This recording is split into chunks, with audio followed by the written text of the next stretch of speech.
মহেশতলার অশান্তির পর অতিক্রান্ত 3টে দিন। পুলিশি তৎপরতায় আপাতত পরিস্থিতি নিয়ন্ত্রণে। অশান্তির রেশ কাটিয়ে ধীরে ধীরে ছন্দে ফিরছে মহেশতলা।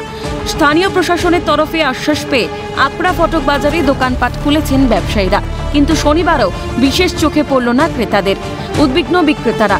আতঙ্ক নেই, কিন্তু ব্যবসায় ভাটা পড়ার দুশ্চিন্তায় রয়েছেন তারা।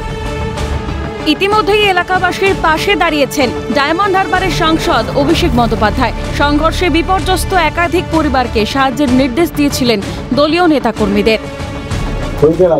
এই যে রবীন্দ্রনগরে যে ঘটনাটা ঘটেছে, এটার পর থেকেই কি খদ্দের সংখ্যা কম? আপনারা আতঙ্কে রয়েছেন? আতঙ্ক তো বটেই, আতঙ্ক এটা যে প্রাণের ভয় সেটা নয়, ব্যাপার হচ্ছে খদ্দের আসছে না। বাজারঘাটের অবস্থা খুবই খারাপ। এখন খদ্দের এখানে ঢুকতে চাইছে না। এই ঝামেলার দরুন অনেকে তো ঝামেলা পছন্দ করে না, সেই জন্য হয়তো ঢুকতে চাইছে না। সবাই ভাবছে হয়তো এখনো ঝামেলা হচ্ছে। আমাদের ব্যবসায়ীদের অনেক অসুবিধা হয়েছে। আজকে থেকে কি দোকানপাট খুলছে? হ্যাঁ, আজকে থেকে আমাদের দোকানপাট খোলার পারমিশন দেওয়া হয়েছে থানা থেকে। আমরা খুব ভয়ে ছিলাম যে এমনি ভাবে কি করে হবে, জিনিস বিভিন্ন গতকালকে প্রশাসনের তরফ থেকে বাজার কমিটির ব্যবসায়ীদেরকে বাজার খোলার জন্য বলা হয়েছে।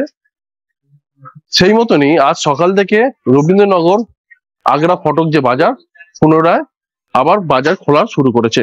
ব্যবসায়িকদের যেমনটা জানান, কিন্তু এই বাজারে ক্রেতা বলতে নেই। এখনো পর্যন্ত আতঙ্ক রয়েছে কিন্তু ক্রেতারা। অন্যদিকে উত্তেজনার আবহেই রদবদল। সরানো হলো রবীন্দ্রনগর থানার আইসি মুকুল মিয়া ও মহেশতলার এসডিপিও কামারুজ্জামান মোল্লাকে। আইসি মুকুল মিয়াকে দার্জিলিং এর ইন্সপেক্টর অফ পুলিশ করে পাঠানো হলো।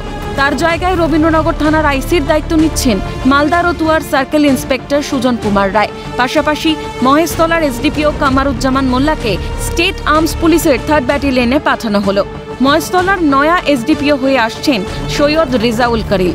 উনি রাজারহাট থানার আইসি ছিলেন। নিরাপত্তায় রদবদলে মহেশতলার পরিস্থিতি আগামী দিনে কতটা শান্তিপূর্ণ থাকে এখন সেটাই দেখার। রাজীব নস্করের রিপোর্ট, ক্যালকাটা নিউজ।